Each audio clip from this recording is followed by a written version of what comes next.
theyeshiva.net. V'acharei zeh, yeah? The line is shalamayla yiyeh lamata, v'yisarev, right, v'dal. V'acharei zeh. The first step in becoming the Hamenorah, v'zeh ma'isa Hamenorah, how do you become a Hamenorah? So the first thing is miksha. What did he teach miksha?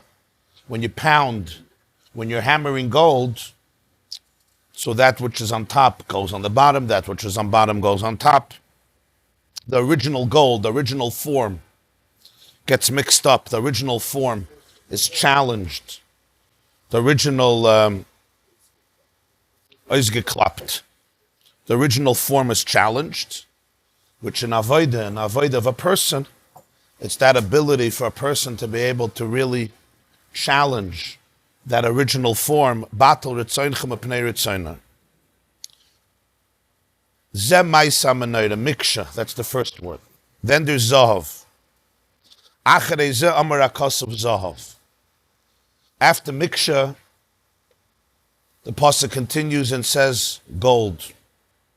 What do you hammer out? You hammer out gold. The Hamenorah physically was built, it's a huge block of gold. The weight of a kikar, enormous amount. And the craftsmen, the goldsmiths, Betzalel, and like with all the vessels in the Beis HaMikdash, they had to then build it. But here, there had to be miksha from one piece. So he says, what's zahav? Yavei lebchina zahav. From miksha, the person could come to a state of zahav. What is this spiritually? Shehu yireh.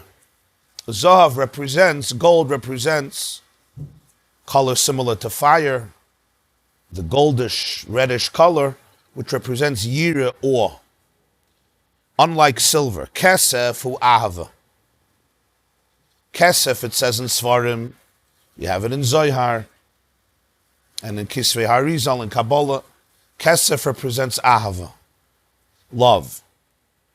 Miloshin nichsefa. The word kesef is associated with the Hebrew term nichsefa. Lavan says, nichsaif nichsafta lebeis avicha.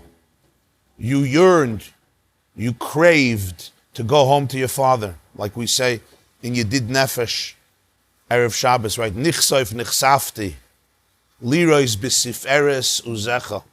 Nichsaif nichsafti. Kisufim in Lashon Kodesh is a pining, a yearning, a craving. In Tehillim, welche Kapitel? In Tehillim, in Kapitel Pei Dalet, I think, right?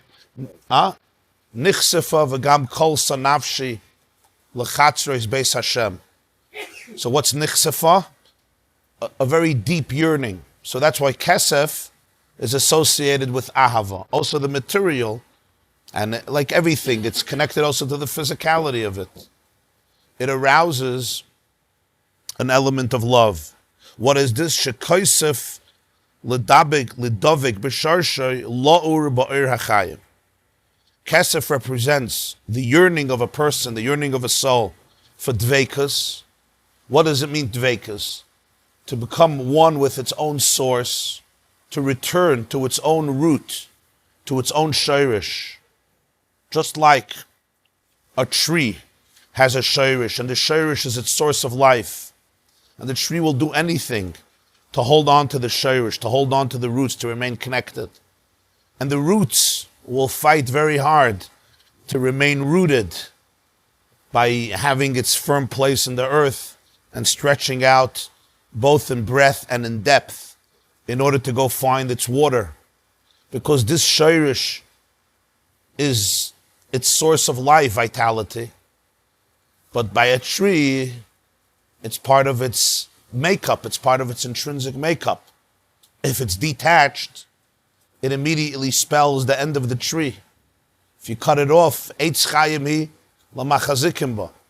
When it comes to a soul, when it comes to a person, we can become alienated, we can become detached.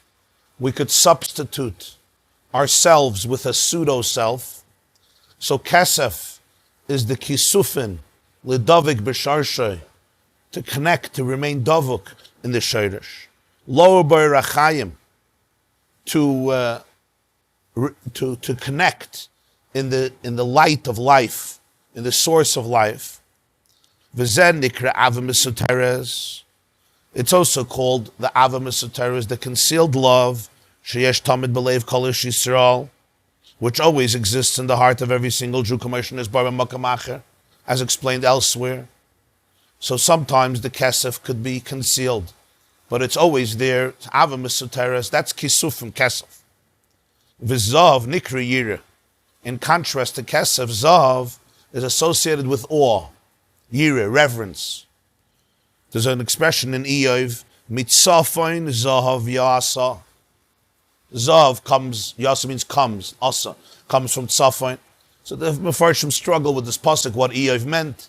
Does it mean from the north? Or many say mitzafoin means concealed. Something that's tzafon, right? Chelkas mechaykik tzafon. The Afikoyman is called tzafon in the Seder. Tzafon in Lashon Kodesh means like mefaneach tzfunos. Yosef was called tzafnas paneach. So that's with a tzaddik. Tzfunos is like things that are concealed, like secrets. Mefaneach tzfunos, Rashi says megalan is stories. He reveals that which is tzafon, which is concealed. That the gold is concealed. Mitzafon zahav yasa. So zahav, which is a different color, a different material, a different quality, is associated with awe, unlike kesef, which is associated with love. V'lazeh tzarich hizbeinenus. B'gdulas ein seif baruch hu. To experience this yira, one needs hizbeinenus, which is serious meditation. B'gdulas ein seif baruch hu. In the infinite truth of Hashem, of Ein Sof Baruch Hu, Eichu Memalik Halalman, to appreciate that the Ein Sof really is everything. It fills everything, meaning it is everything. V'kula kamei kaloi chashav, and to also appreciate the fact that everything in His presence doesn't occupy separate significance. In other words, the relationship is always intact, because nothing can ultimately create a barrier that has chashivas. So even though if in my mind there are so many barriers and so many separations, that's only because my perception gives them all chashivas, significance. But the truth is that kula, everything, kamei, in His presence is kaloi chashav. It doesn't occupy separate space, separate significance to be able to form an authentic barrier. So, so such a type of hisbeinenus and meditation creates a sensation of yira, of awe. And a busha is boishish from the word busha, a sense of shame. Migdula Ein Sof Baruch Hu. In other words, the person sees Hashem as a real presence. As a real presence. And when there's a real presence, the way a person behaves is immediately affected. The Gemara says in Brachas, Daf Chavches, that Rabbi Yochanan ben Zakkai, on his deathbed, his students asked him to bless them. So he told them, right before he passed away, that Yemer Shamayim Aleichem Kameira Basav Adam. You should be afraid of Hashem like you're afraid of people. So that doesn't the ganze bracha that Hashem should be like a person. He says, yeah, it wouldn't be so bad if at least Hashem would be as another person. He says, Teda, you'll see. When a person does something really ugly and obnoxious, he hopes there's no video camera. He hopes nobody is looking. There's certain things, if somebody is there, he's not going to do. So he says, if God could just be as significant as a person, he says it's not such a bad brach. That should be a real reality. It's a real reality. As God is done. So that's what Yisboishish means. Yisboishish means there's a certain sense of respect, a sense of dignity. Mizal Visin, when I grew up, there was a Yid Rosh Hashanah, he was a Gabbai. Before Tkiyas, Rosh Hashanah, he would get up, thousands of people, and he would say every year, Mizal Visin fa vimeshteit, he was going to Polish a Yid. Mizal Visin fa vimeshteit und fa wememeshteit. You should know where you're standing and in whose presence you're standing. You know where you're standing and in whose presence you're standing. There's obviously a certain result. This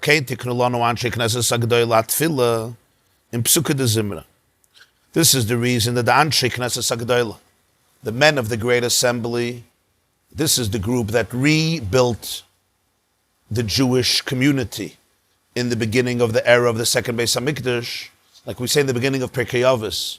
Right? Moshe received the Torah from Sinai, gave it to Yeshua, to the elders, to the Nevi'im. Nevi'im Mesarua la'anshe Knesset Agdola. The Anshe Knesset Agdola numbered 120 people. They came back from Bavel after 70 years of exile to rebuild the second Beis HaMikdash and start all over again. It included people like Mordechai, Ezra, Nehemiah, Chagai, Zechariah, Malachi. Shimon HaTzadik was the last one. We mentioned yesterday Zerubbabel.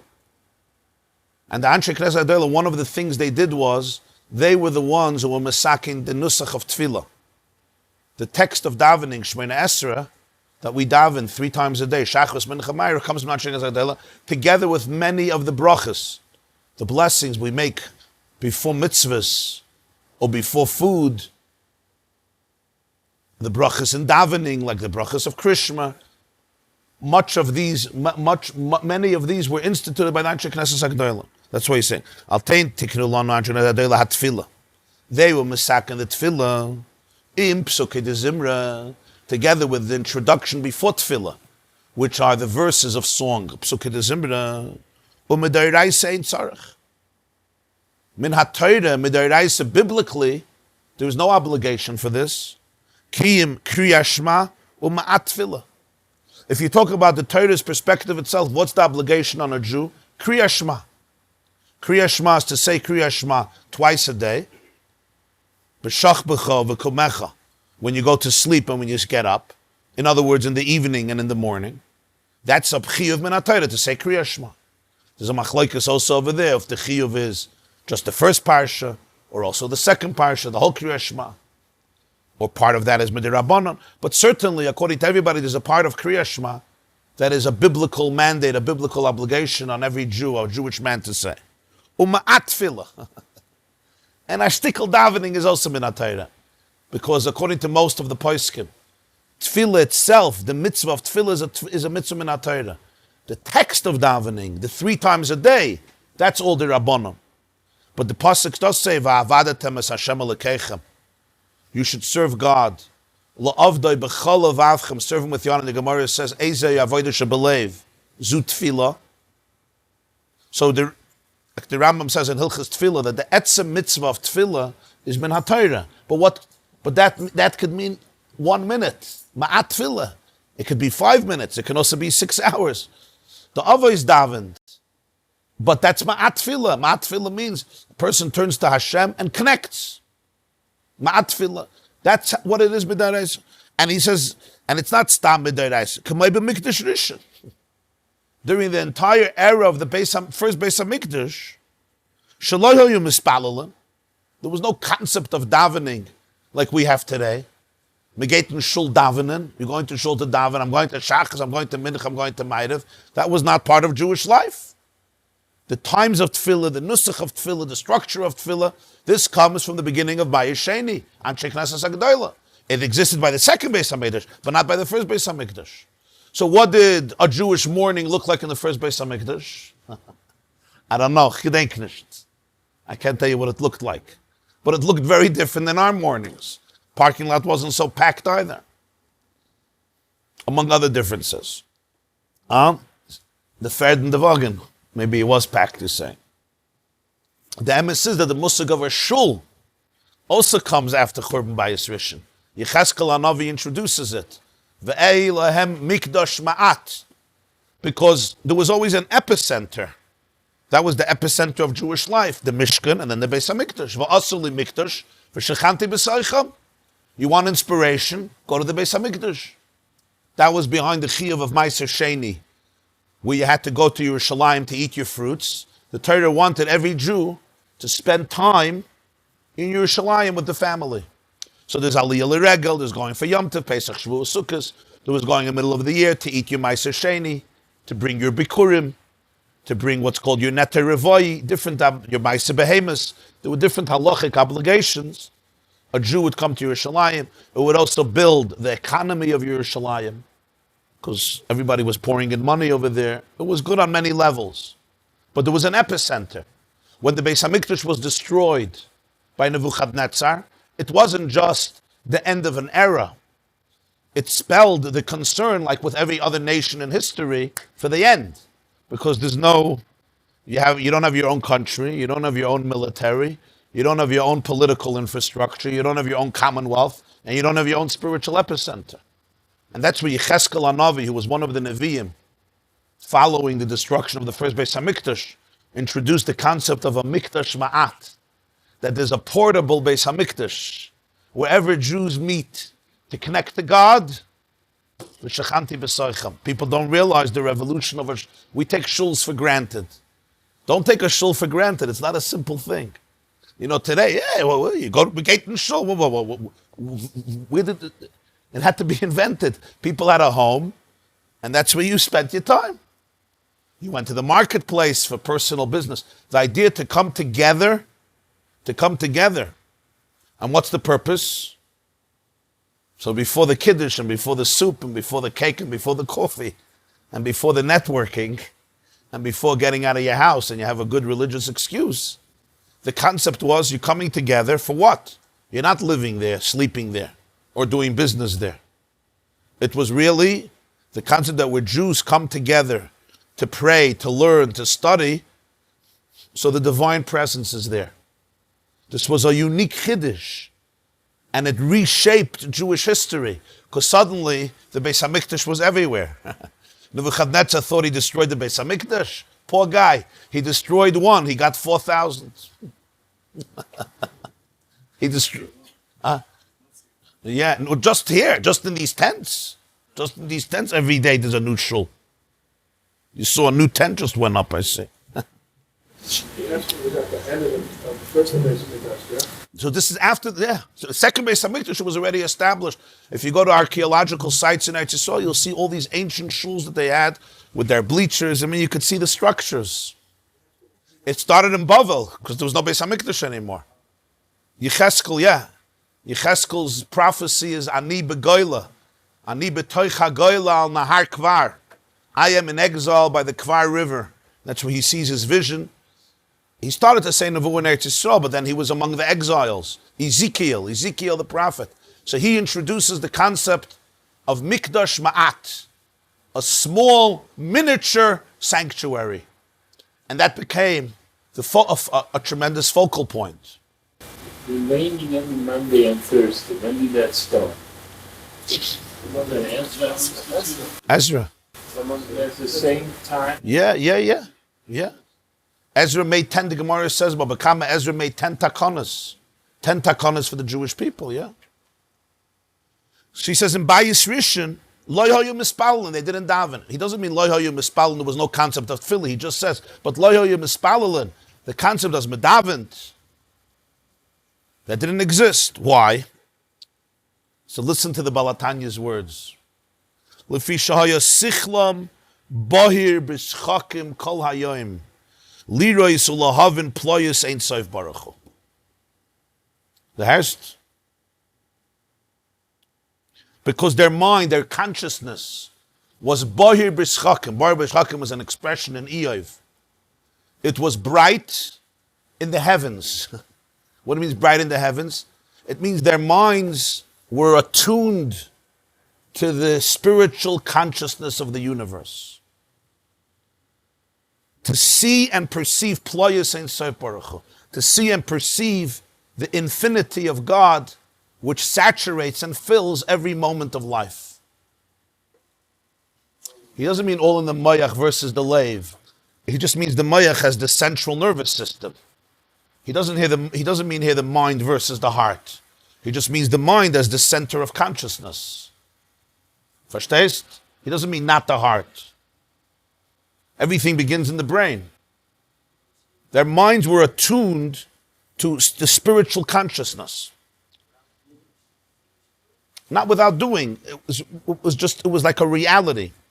And this explains something very deep.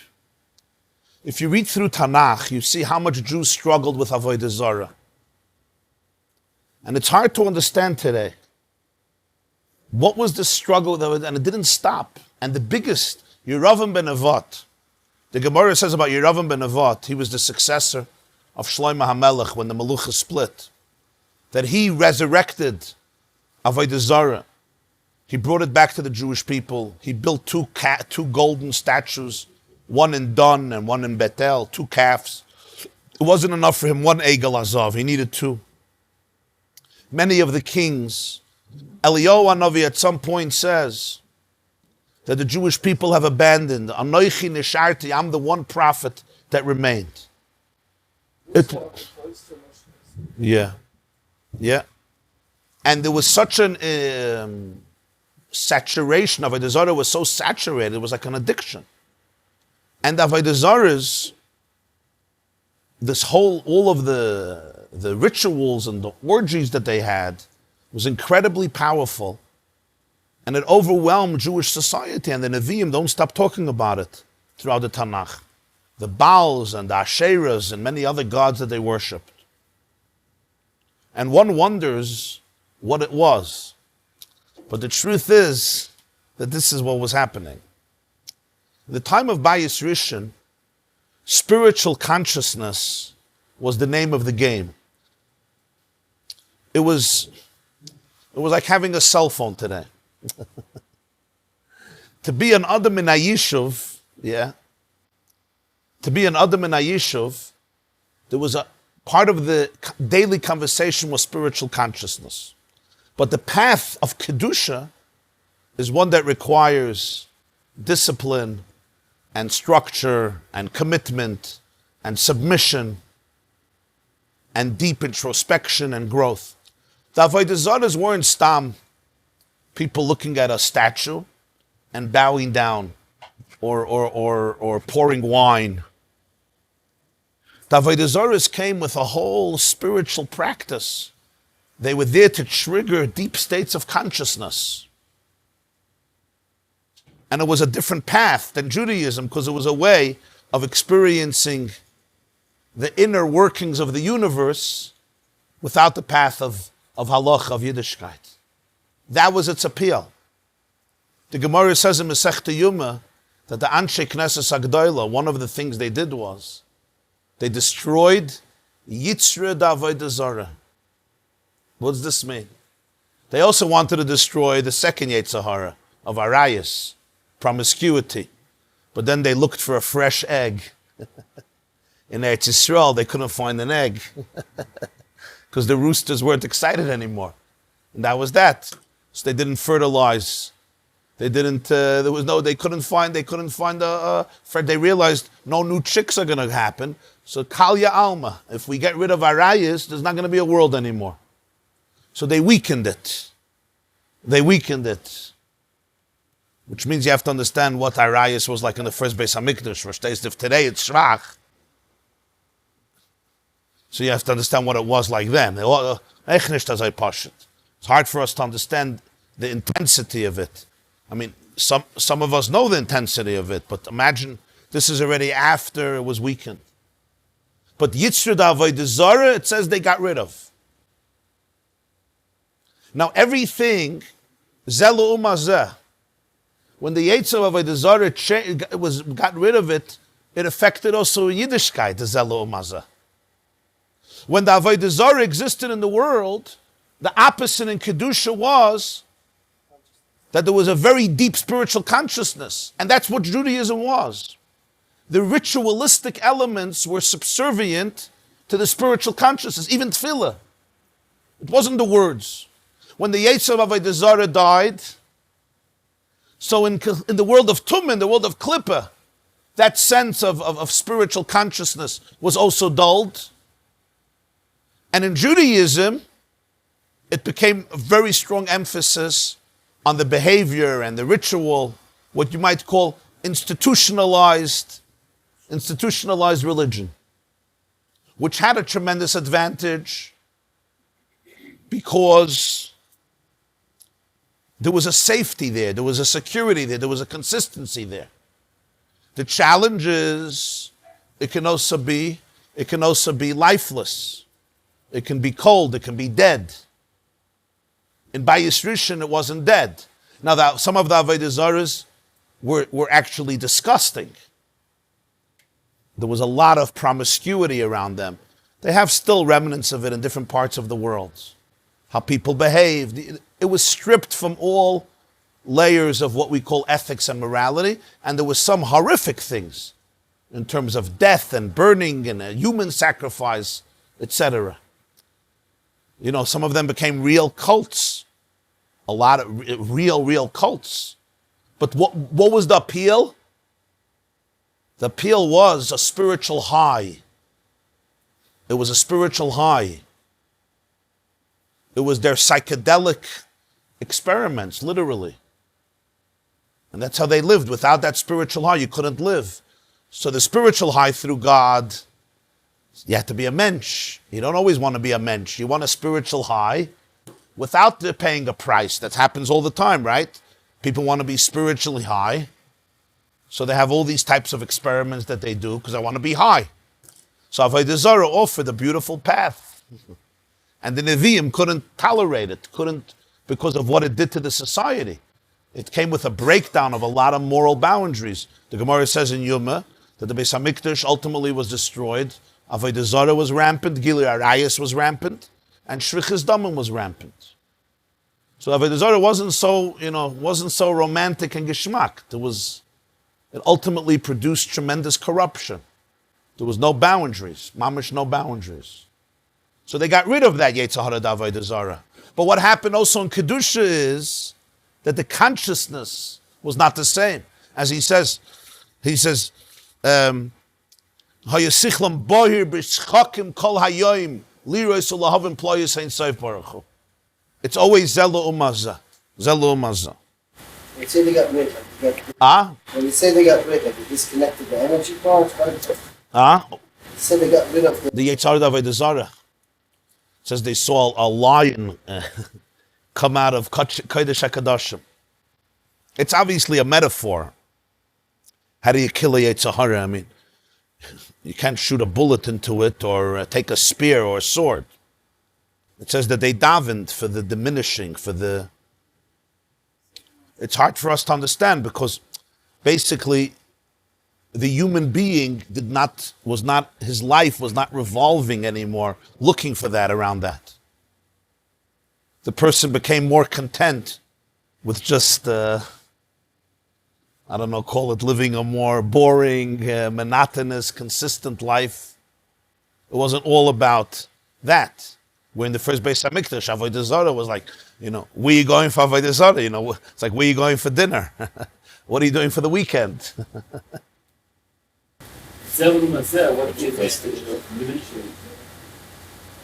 diminish both, so you're in the same place.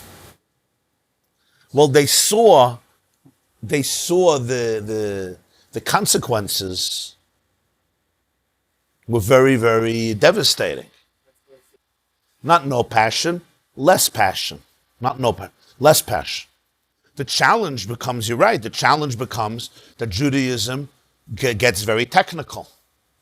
And in many ways, the whole revelation of Kabbalah, of Pnimiyus HaTorah, whether it's Zohar or all the Mekabalim Arishonim, the Ramban and his students, or the Mekabalim of Tzvas, Rabbi Moshe Kardavira, and of course the Arizal and all of his students, and then 150 years later, the Baal Shem Tov and all of his students. In many ways, it was to counterbalance the monotony and the boredom that could just come from a technical Judaism, where you follow everything, but what's missing is a fire. You follow everything, but you're not connected to anything. There's no divine awareness. There's no consciousness, no spiritual consciousness. You can ask sometimes a Jew who may have been learning Gemara, Halacha, going to Minyan for 50, 60 years, and say, could you describe your personal experiences with God? And he's going to look at you like, du bist mishuge, ich bin mishuge. He's been davening for 60 years. 3 times a day. You'll say, what's pshat in this sugya? How do you learn? You'll ask him a technical thing. Are you allowed to move a hammer on Shabbos if it's on your... right away, he'll tchis ha-mesa. Which is beautiful. So that's the opposite challenge. And there was, as you know, there was always strong opposition to this.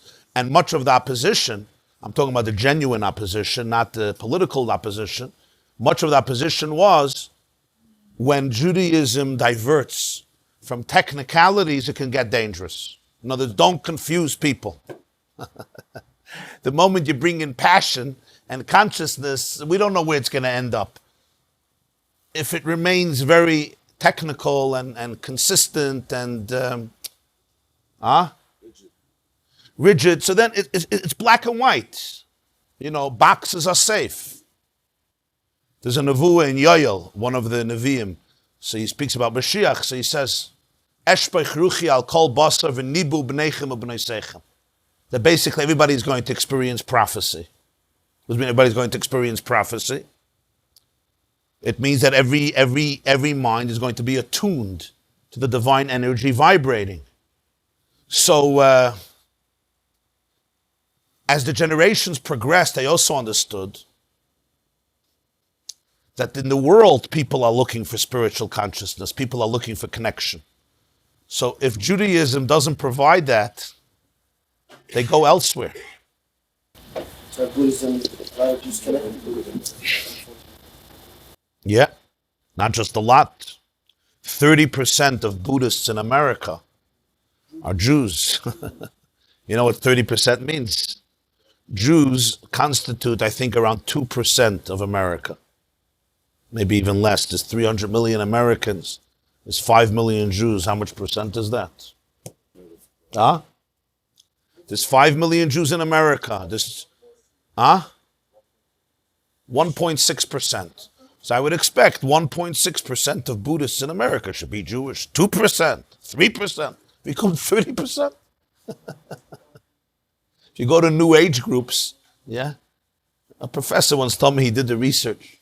Says 50% of members are Jews and 70% of its leaders are Jews. 70%, be 1% of its leaders should be Jewish. Because there's a nichsef of a gam kol nafshi. There's a yearning for spirituality. Where are you going to connect? Jew once told me that he was looking in this. He's a secular Jew. So he went to a Reform rabbi. And he asked him, do Jews believe in souls? He says, no, that's a Christian concept. Do we believe in afterlife? No, stop this. He says, so what do we believe? We believe in tikkun olam. Social justice. What do you want from this Jew?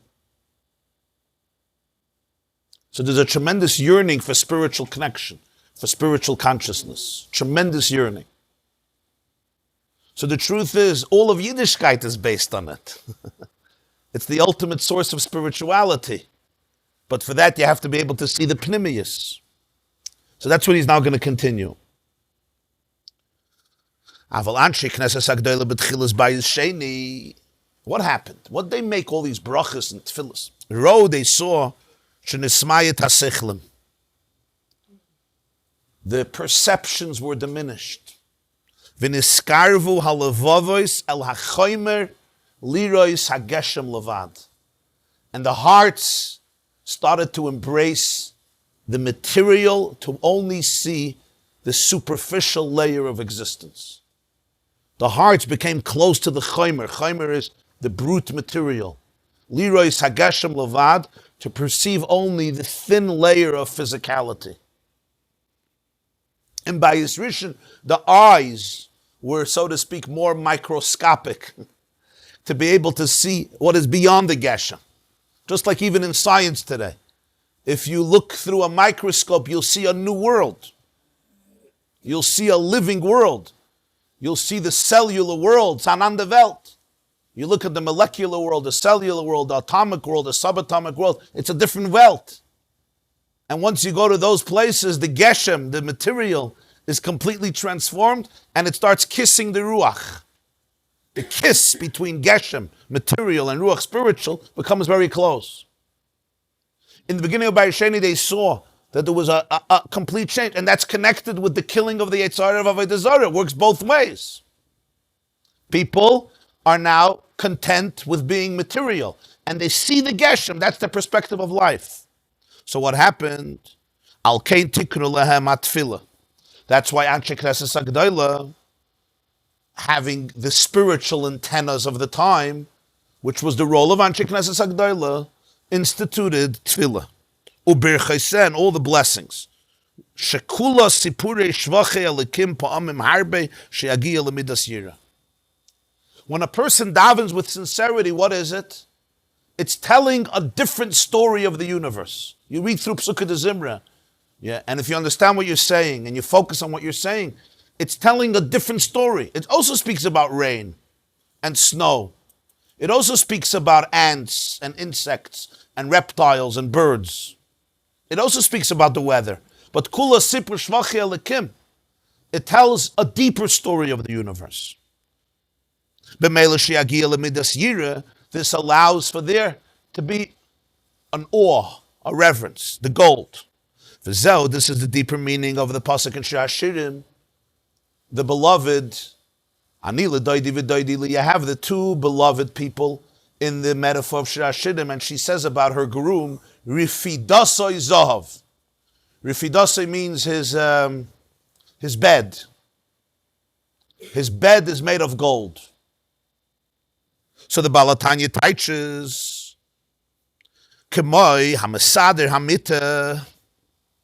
Now he's going to teach about making your bed in the morning. Okay, what your mother wasn't successful, maybe this mime will be successful. Kemoi Hamasader Hamita. When you organize your bed, Masader Maniach Kol Davar v'Davar b'Fnei Atzmei al Mekayma.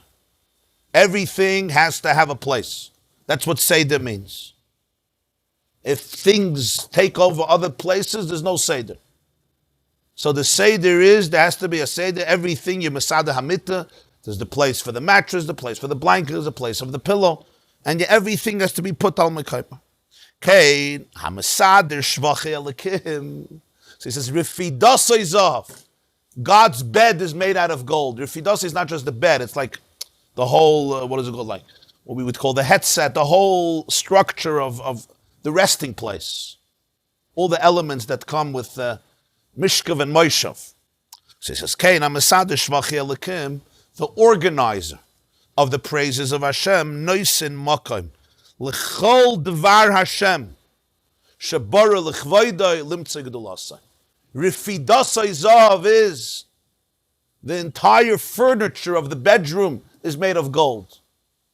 And what's furniture based on? Everything has its place. So somebody who's telling that story, he gives place for every single Dvar Hashem, for every single word of God that he created, L'kvoidai, for his glory, Limtzei Gedulasai, to find his greatness. What does this mean? It means you have to be able to make a Seder. Hamasadim is Rifidasai Zahav. Every single element in the world is a different Dvar Hashem. It's a unique Dvar Hashem. There's a unique energy there. There's a unique message. This person gives place for everything. Ezo Chachem Aloymed Mikal Adam. He gives place for every single Dvar Hashem Shabara L'chvayda. The Mishnah says in Pirkei Avos, Kol Ma Shabara Kadosh Baruch Hu Ba'olam Le'broi Ela L'chvayda. That's where this is coming from. What he created, in other words, everything brings out the divine in its own unique way. From the smallest creature to the largest being. For every person, every encounter, every doimim, every tzemeach, every chayav and medaber, every ant and every elephant, every galaxy and every star, every heartbeat and every blade of grass, every frog, every turtle, and every lioness, every human being, every chimpanzee, but also every drop of rain, every flake of snow, the atmosphere and the climate, the humidity and the heat, the lake and the brook, the rooster and the deer, the oak tree and the thorn bush. It's a Dvar Hashem. Rifidasai Zahav. The Anshei Knesset wanted a person should develop that type of consciousness, not just to say there's a God, but rifidosizov, just like when he makes the bed, everything has its place, its uniqueness. And that was the function of Pesukei de Zimra and Tefillah. V'yesh, and it's all Zahav, because rifidosai is to be able to bring to Yira. V'yesh, Shiva, Mine, Dahava, Bedikna. When you speak about gold, it says in Tikkunei Zohar that there are 7 shades of gold. Bedikna is in the beard. The Zohar says that David HaMelech's beard was goldish, and it had 7 types of colors, 7 types of gold in his beard. I don't know if we have here gold connoisseurs and experts, but I looked up the Zohar this morning that he's referring to here. I'm just going to quote it. David, Shiva mine dava hava besaroi. In David's hair, in his beard, there was 7 shades, 7 shades of gold. 7 hues of gold. Zav Yerakrak, Zav Oifaz, Zav Oifir, Zav Parviim, Zav Sagur, Zav Tarshish, and Zav Shva, which is Kolel Kol Gavnim, which encompasses many shades, the 7th one. Yerakrak, Oifaz, Oifir, Parvim, Sagur, Tarshish, and Shva, which is Kolel Kol Gavanim, and encompasses many other colors. This is what David's beard looked like. Shiva Mine Dava. Anybody knows what this is? Okay, so go study gold. Maybe invest a little bit in it or buy some gold. Tehine David hu regel revi lemerkava. David represents the 4th leg of the Merkava. Avram, Yitzchak, and Yaakov and David are the 4 legs of the Merkava. Merkava represents, so to speak, the wagon, the chariot, which carries the Kisei HaKavod. What does this mean? It's P'chinas Elikus. The Merkava is the godliness Hanikra Malchuscha, Malchus Kol Olamim. Your Malchus is the Malchus of all the worlds. That is called the Merkava, and David is that 4th leg. The Dikna Nikra Hamshacha Me'aseichel, and Dikna, the beard, represents the flow that comes from the mind. We learned once in a Maimah, Hanoisin Shalakatzam in the Siddur. You have the hair on the head, is on the skull, that's representative of Kesef. But then you have the way it comes down, the brain comes down.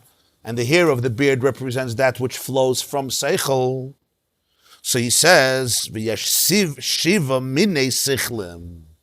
And there are 7 different types of Seichel. 7 different types of Chachmas. B'pchinis David Hanal, Sheyachal Lavi L'pchinis Zav Shehir. What does it mean David's beard had set colored gold? So Baltanya says this is also a metaphor that there are 7 types of wisdom. And the 7 types of wisdom were manifested in 7 types of Yira, 7 types of Zav. In other words, David, every type of wisdom produced a new gold, a new shade of Yiras Hashem, of awe. Those are the 7 colors of gold in the beard, which represent that which comes out of Seichel. It's like the intermediary between the mind and the heart, which is the place of Yira, the place of awe. That's what the Zohar means. V'zeu Shiva Kanim hayotzim min Hamenorah. And those are the 7 branches that came out of the menorah, which represent the 7 types of wisdom, which are all generate light. Which light, the fire, is associated with the color of gold, which is the color of fire of Yira. V'hem zayin yemei habinyan. And that's why there are 7 days of the week, the 7 days of building, in which Hashem built the universe. Every day represents another form of wisdom. V'chol echad kolol miyut. And every one encompasses 10. Heim shivim nefesh. So it's 10 times 7 is the 70 souls shel Yaakov. Yaakov comes down to Egypt with 70 souls. And they represent the progenitors of Klal Yisrael. It's 7, and each one encompasses 10. V'yashivim sharashim b'neshamas Yisrael. Because there are 70 roots in Yiddish and neshamas. There's 70 roots. And every root obviously produces trees with many branches and many leaves and many fruits. But the 70 sharashim. V'kol echad mi Yisrael achuz. Be'echad meha'ayin sharashim haklulam izayin. Every Jew in the world is rooted in one of those 70 roots. You have your shoirish from those shivim nefesh of Beis Yaakov. You have your shoirish that encompasses the 7. That's what 70 is. It's just the 7 in a more elaborate way. If you're talking about very general, it's 7. If you get more specific, each of the 7 encompasses 10. So it becomes 70. And then, if you get more specific, each of the 70 encompasses scores and scores of souls. Like one root produces all the details of a tree. So a Jew can reach the goal, the yira, through one of the 7. Because you have your shoirish, Lias rifidosoi zahav. To be able to create the bed, the organization of zahav. V'yislaiv bizgalus liboy rish peyeshu cham b'yavish. Which turns him into a fire, which represents the color of gold, that there's a burning fire in his heart. And what's fire? It's cham, it's hot. Yavish, it's dry. What is he referring to here? In Balatanya's day still, but already generations earlier, they always, the Rishonim write, there are 7 types of chachmas in the world. Rabbeinu Bechai in Pirkei Avos, Perek Gimel, says, there's basically 7 types of wisdom. I'm going to give you his language. Chachmas ha-higoyin, chachmas ha-mispar, chachmas ha-midos, chachmas ha-teva, chachmas ha-tchuna, chachmas ha-muzika, chachmas ha-nigun, and chachmas ha-elikus. In the medieval ages, and most medieval philosophers would divide wisdom. You want to acquire wisdom based on a pasuk in Mishlei. It says in Mishlei, Chatzva amudeha shiva. God chiseled out 7 pillars for wisdom. Chatzva amudeha shiva. And the Gemara in Shabbos says that's why there's Shiva Sifrei Torah, because Vayihi ben Saya ha'aron has a backward nun before it and after it. It's a separate Sefer Torah, right? So you have Bereshis, Shmois, Vayikra, Bamidbar, till Vayihi ben Saya, and after Vayihi ben Saya. Altogether 7 Sefer Torah. The Gemara says in Shabbos, Chatzva amudeha shiva. What are these 7 chachmas? Generally, it's defined as mathematics, engineering, music, astronomy, cosmology, science and physics, philosophy, and theology. You got it? Welche bist du, Amomcha? Yes. Okay, so you say we have to add an 8, culinary. The chachma of the culinary there. They used to include biology and science. Biology is a branch of science, right? Because biology is the science, it's the chemistry of the body. There's the biology of animals, there's the biology of plants. So that was all included in the fields of science and physics. For them, psychology was considered part of philosophy. Today, psychology is already Trump's philosophy. But then, psychology wasn't an independent study. It was part of philosophy, which is understanding the whole, how everything works, including a person's meshugana brain. And then there is theology, which Rabbeinu Chai calls chachmas alakus. Not astrology, that is astronomy. Astronomy basically meant understanding the heavens, which is cosmology. I added the word cosmology just to give it a larger umbrella. Cosmology is basically like the system of the cosmos, the beginning, the development of it, and so on and so forth. Especially what's happening in outer space. Black holes, the speed of light, big bangs, all those good stuff, the exciting stuff. So you have mathematics. That was big. Still quite big, which is also the language today they employ for physics. Physics is written. Physics uses mathematics, even though it's really 2 separate disciplines. But physics uses mathematics. Just like Lahavdil Balatanya, Chassidus uses Kabbalah. It's not exactly the same, but the language that's used is Kabbalah. It's just how it's used. It's an interesting thing. And then you have engineering. You have music, which is a chachma, music. You have astronomy. Again, that's the whole cosmology issue. You have science and physics, which would, of course, include biology and all the branches of science and physics, which we would call today also chemistry and geology, right, etc. The study of animals, naturalists, and botany. It's all that. The study of fish and waters and oceans. And then there is philosophy. Philosophy is the whole world, what the Rebbeinu Bechaya calls chachmas hahigoyin. Chachmas hahigoyin. Philosophy means the love of intellect. Philo is love. Philo, philosophy. Safi is seichel. It's the love of intellect. So it's basically the analysis of how systems should work, how the world should work, who a person is. That's basically philosophy. And then you have chachmas alakus, the divine. Spirituality, transcendence.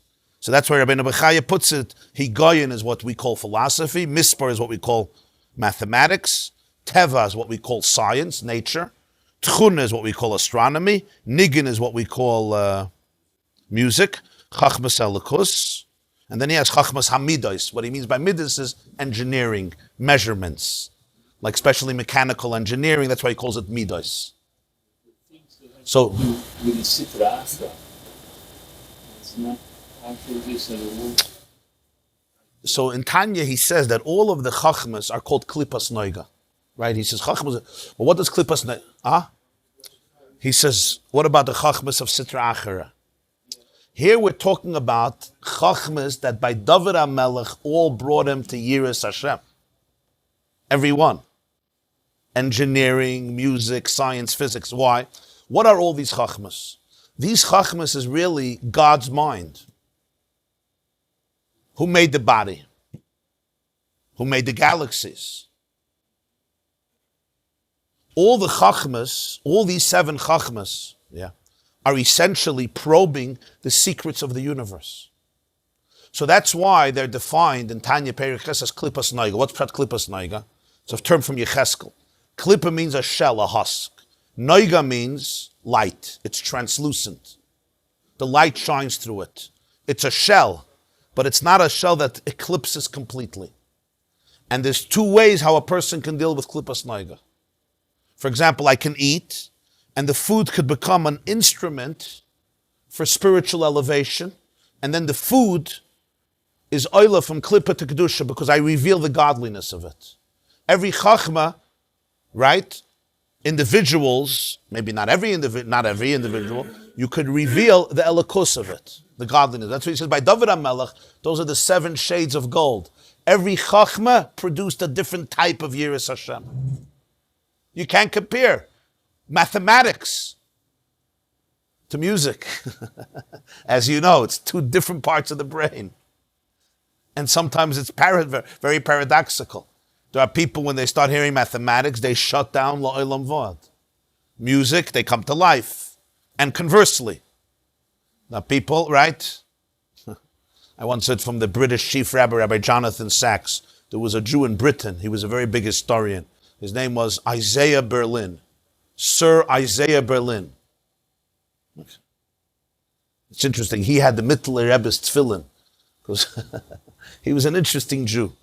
So he was considered as a real apikoros. He was a scholar. So I once heard from Rabbi Jonathan Sachs. He said that he became friends with Isaiah Berlin. So Isaiah Berlin would meet him a lot. So he says, Chief Rabbi, when it comes to religion, I'm tone deaf. I'm tone deaf. Let's not go there. He considered himself a devout secular Jew, but before he died, he should do the eulogy for him, the Levaya. For Tayyid. I'm tone deaf. Certain chachmas, I don't know what you're talking about. Some people, when it comes to psychology, philosophy, they come to life. Others, leave me alone. You know, if you want me to analyze a mosquito in a laboratory, I'll do that. But the chiddush of David HaMelech was that every chachma produced a type of gold in the beard. The beard represents the hamshacha, the gili from the seichel to the heart. It produced a different type of Yiras Hashem. The Mezritcher Maggid once said, it says in davening in the morning, what do we say? Marabu Maasecha Hashem. Marabu, das is David HaMelech. Look how diverse. Kulam b'chachma sisa. There's a chachma there.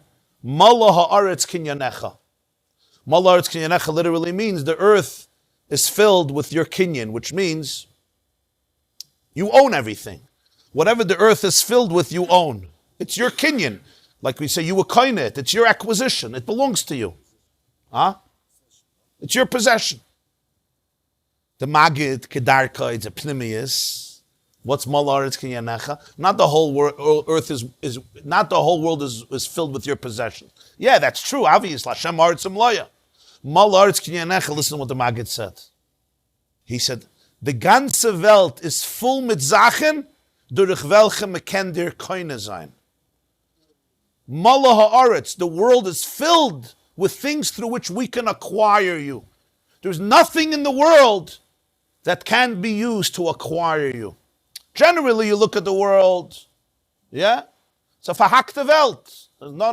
Mala ha'aretz, wherever you turn, you'll find a way to acquire you, to find you, to discover you, to connect to you. A reiche Wort, huh? There's no such a thing. I'm having a bad day. I'm in a bad mood. Nothing is going. No. There's an energy there. If you know how to look at it, Mala Aretz, it's filled. Filled means everywhere. If something is filled, if a box is full, wherever you turn, it's there. Mala, the whole world is filled with opportunities for a relationship with you. That's the Vart. Everything is one of the 7 Chachmas. And Klal Yisrael is rooted in these 7 Shivim Nefesh, because every neshama has its shirish. There's something that speaks to you in the universe that doesn't speak to other people. You have your shirish. Reb Nachman of Breslov says that we should call down the Breslover. He says that you know how it is in life. It's like a classic Breslov Torah.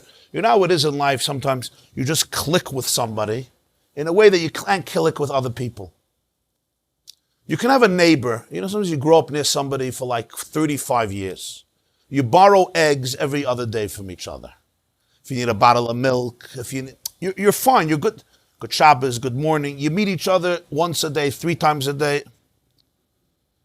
35 years. You're good neighbors. Well, they say good fences, good neighbors make. You take a good neighbors. You know? You live in Brooklyn together, so you see each other 24 hours a day. Here I don't see my neighbors maybe Yom Kippur or Sukkot. But over there you see them, you know, I have a neighbor here, I never see him.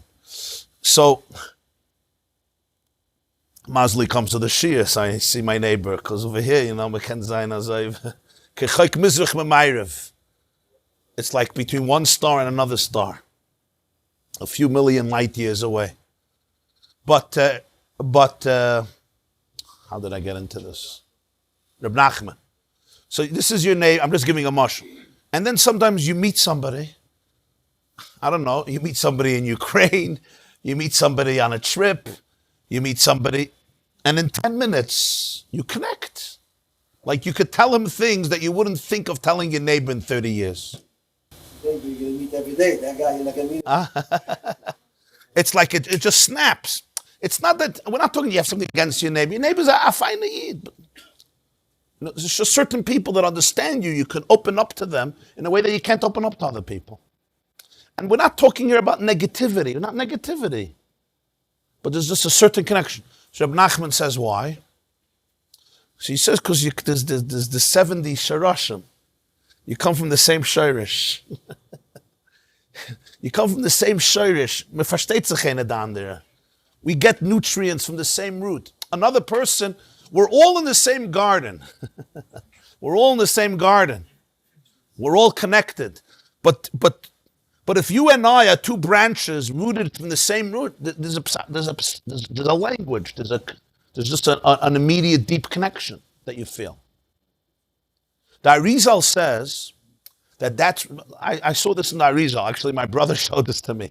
The Arizal writes, Chaim Vital quotes the Arizal, that the reason that it's so hard for siblings to get along and for parents and children sometimes to get along, and for children and parents to get along, and for families to get along, is because they come from the same shirish. He says, when you come from the same shirish, one of two things happen. Either you see the other as your competitor who's trying to take all your life away from you, and the only way to deal with that is if you realize that you're mamish connected. In other words, with another person, we're not the same shirish, so we're good. But when you're from the same shirish, it's one of two things. Either you're taking away my life, you're gamvening all my nutrients. You're stealing everything that's mine. So how can I not have issues with you? You're sitting inside, everything you're chopping away. Or I can discover that we're one shirish. In other words, what you have is also I have. And what I have, you have also. The Lubavitcher Rebbe once said, in the early years before he was a Rebbe, somebody told me, in the 1940s, it was Parshas Vayetze, he says, Yaakov wanted to go to sleep, so Vayikach me avnei hamakom, many stones. And later when he woke up, right, it's Vayikach es ha'even. So Rashi says that all the stones got into a fight. Alaya niach tzadik es roshi. I want the head. Ma'asa kadosh baruch hu. All the stones became one stone. Fine. So he asked the klotz kasha. What did it help? The head is still only going to be on one part. You can't have your head on every part of the stone. So what do you gain? So the machlokes should continue.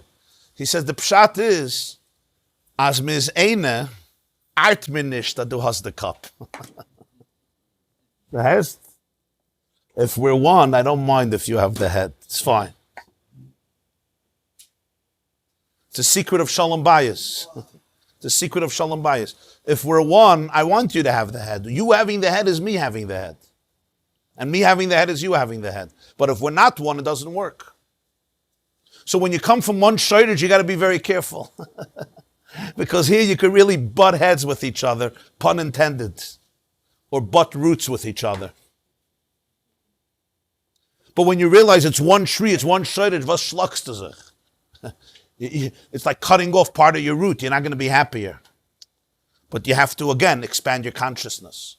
So this is the nekuda of Rifidoses of a Psukkah de Zimra, of being mesader, everything in its place. Everything in the world has its place. And it's one of the 7 chachmas. And every soul is rooted in one of the 7 chachmas. It's like it doesn't mean you can't have a few, but it means there's something that speaks to you. As he says every Jew could reach Dav through one of these 7 pchinas, through one of these 7 things. There's a person through music. Music touches your soul in a very deep place. Like in everything, there's music that's just klippah, there's music that's kedusha, there's music that just covers up godliness. That music has a certain name. And then there's music that can reveal godliness. And the same is true with everything, from mathematics to physics, v'chuli. This class is brought to you by theyeshiva.net. Please help us continue the classes. Make even a small contribution at www.theyeshiva.net/donate.